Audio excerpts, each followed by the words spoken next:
So thank you, Mr. Makhzoumi, for speaking with us today. So as speculation today grows over a possible US-Iran deal, Israel has simultaneously intensified its military operations in the south of Lebanon.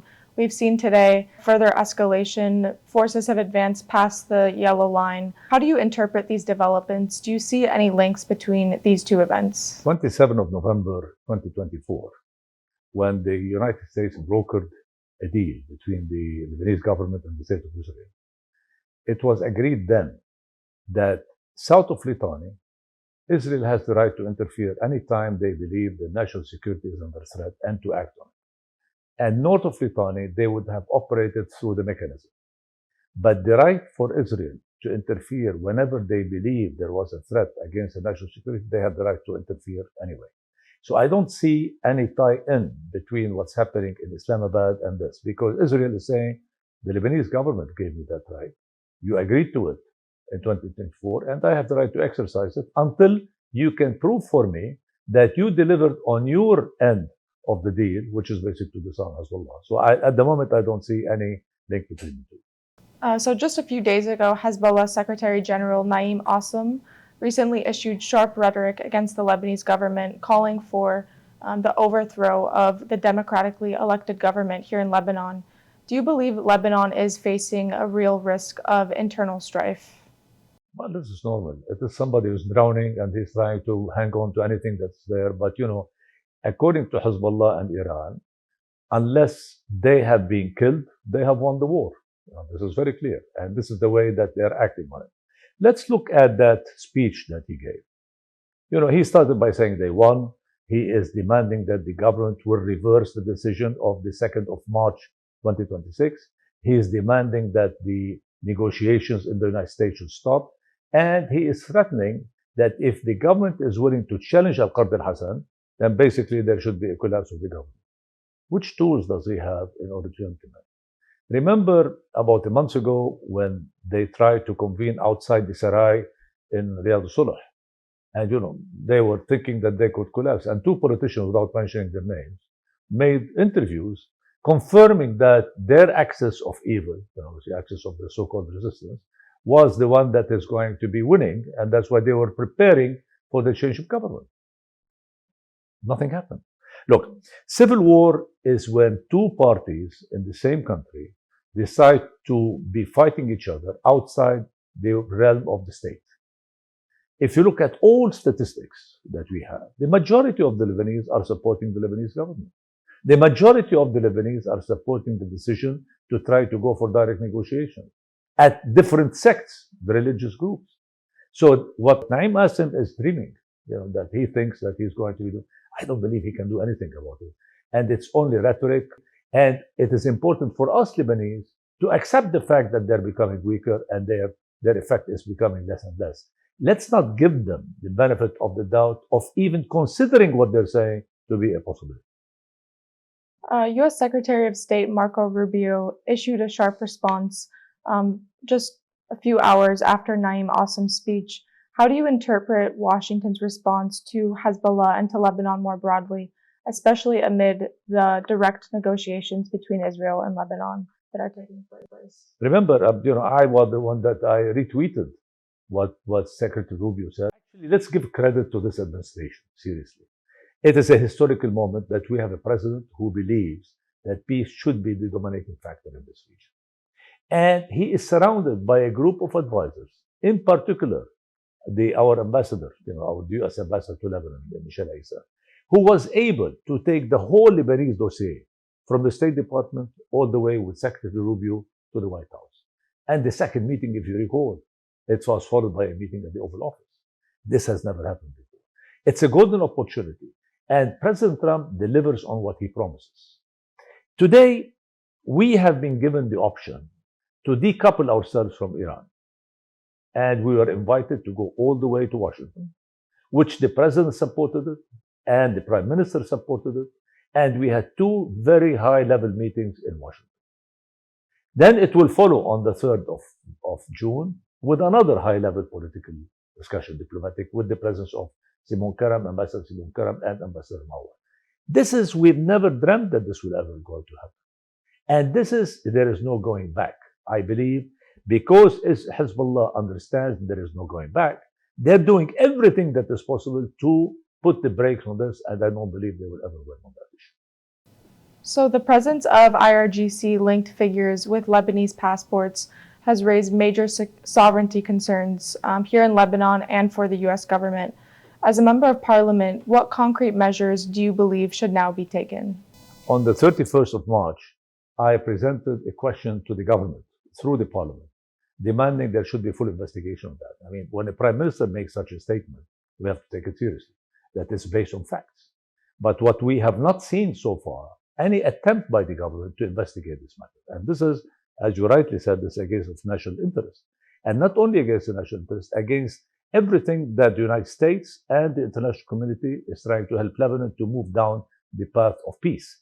Because if that's the case, we know that Hezbollah is the one that is revolting against the government because under instructions and under leadership by the Iranians. And two reports came out. One, the statement that was made by the Prime Minister before 31 March on TV, and the second one 5 days ago on Al Hadath TV, that they have said that there are information that out of the 2,000 members of IRGC that left Syria, some of them actually came into the Lebanon, and they came with forged passports again. So we have demanded that, and unfortunately we haven't seen a reaction, and we will insist now on your show to demand that the government should do something about it, and we need to see results, because this is very dangerous, and this will undermine every single step that the government and the president is doing in Washington. On the issue again of Iran, the U.S. Department of Treasury recently imposed U.S. sanctions on active Lebanese officials within both the General Security and Lebanese Army Intelligence for the first time. How do you interpret these sanctions more broadly and U.S. policy on this issue going forward? This is the first time that the actual sanctions are targeting individuals that are perceived by the Treasury and by the U.S. government that they are supporting Hezbollah, facilitating Hezbollah to be revolting against the government and to be able to keep their arms and to stop the process of peace. This is very critical what has happened, because I'm sure the U.S. has more information than us, who's involved and who's not involved in these processes. And we cannot, on one hand, be saying that we support the part of the government to sign peace with direct negotiations. We cannot be supporting the government saying that they have to disarm Hezbollah, where we'll be allowing people in the institutions of the government to be undermining and to try to prevent this decision from taking. I think it is a step in the right direction. We believe that they should continue, because at the end of the day, we would like to have a unified Lebanon, politically, economically, judiciary, and the security forces, that they will be implementing the decision, the important decision that the government has taken on the 5th and 7th of August 2025. And this is the only way that we can actually move towards peace. And on the issue of a peace agreement, do you see this as potentially coming to fruition soon between Israel and Lebanon? And what conditions do you think need to be met in order for that to actually happen? It's not the question that it's peace or not. I want to live. I don't want to die. I do not want to have every 10 years an attempt by Hezbollah or Iran or whoever in order to take me to war. And the only reason they can use in order to draw us into war is to claim their fight against Israel. Israel and Syria are my neighbors. At the end of the day, the geography is going to be dictating my politics. I cannot move Lebanon to an island. So if I have to stay here, and I would love to stay here, and we want to stay here, then the only way we can survive is to come to a peace agreement with Syria and with Israel. Now, to be able to do that, there are a series of preconditions that we have to show the world that we are serious about it. Hezbollah is not only arms. Hezbollah is arms. There is the cash economy. So we need to disband Hezbollah in all its aspects. But to be able to disband the issue of finance, of financing Hezbollah, we need to offer the people an alternative. Secondly, in order to achieve that, we need to do our own homework as government. We need to make sure to control our borders. We need to make sure we control our ports. We need to make sure that we will actually have more direct relationship with the international associations that are going to be monitoring our governance of our financial system and our trade system. If we can do all of this, then people will say, okay, But what are you going to do our judicial system? Because as you know, it has been controlled by the Hezbollah and the deep state. The question is that we have to show goodwill and confidence building measures in the process of trying to achieve peace. As you know, there is the 1955 Israel boycott law that existed. And with you, I've talked about it previously, whereby I said, we cannot be sending our generals and our ambassadors to be talking to the Israelis in Washington when there is a law that can be abused by Hezbollah against them. So I've demanded from the president, from the prime minister, that at least we should suspend this law while these negotiations are going on. We need to suspend that law, and the government can do that to make sure that at least we are telling the people we're sending for these negotiations, relax, do what's best for Lebanon.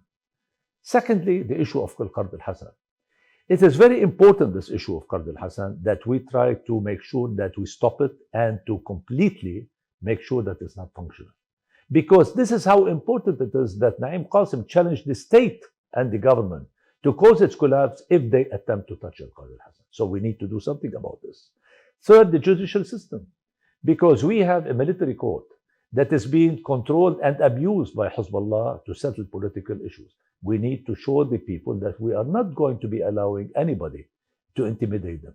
These are confidence building measures which we need to be working on to make sure that when we go and we send our people for peace talks, we can show the United States and Israel that we are serious about. And as a Sunni MP, how have you seen the Sunni populations change in how they view peace between Israel and Lebanon within the past, let's say, year or two on the ground? On the 2nd of May, as you know, we've convened a meeting at the Phoenicia Hotel with about 15 members of the parliament. This is the first time that Sunni MPs can sit and talk. And the final communique was very clear. We're in support of the government, the president, and direct negotiations with Israel. Historically, this has never happened. What really crowned all of this activity is the statement of the Mufti 2 days ago, whereby, in light of the Eid and all of this, he made a statement. And he said, we support direct negotiation with Israel. I would like to take you to some polling that was done lately. Interesting thing is that if you compare when the people were asked, whom do you blame for this latest 23, 24, 25, 26 war? 32.9% blamed Israel, but 32.8% blamed Hezbollah, which means that technically speaking, now the people are saying you cannot shift the blame. But the most interesting thing of all is that if you look at the composition of the various religious groups when it came to supporting peace talks, over 78% of the Druze are saying we are with peace and direct negotiations. Over 90% of Christians are saying we are with peace and with direct negotiations. Over 60% of the Sunnis are saying with direct peace and negotiations. Where the Shiites does not have a more than 35, 36%, because if you recall, most of these pollings, people have to go physically and ask you. In the south, Hezbollah will not allow any all pollsters to go and ask, or in Dahi, because they control whoever goes in and out. And now imagine, our people from the south that are living in tents, it will be very difficult for them to express their opinion, in public. But that shows the majority of the Lebanese are supporting the decision of the government, the decision of the president to go ahead with direct peace with Israel. And I think we need to make sure that this doesn't stop. Whatever Hezbollah tries to undermine it, we should continue the process because we've broken the taboo. Now we have to convert it into real action to achieve peace. To you, what is the deep state in Lebanon? How would you define that within the ecosystem of politics today? It was created, it's an amalgam of religious groups whereby power is shared among them. But it was not, the loyalty was never to the state. It was loyalty to the chief of that religious group.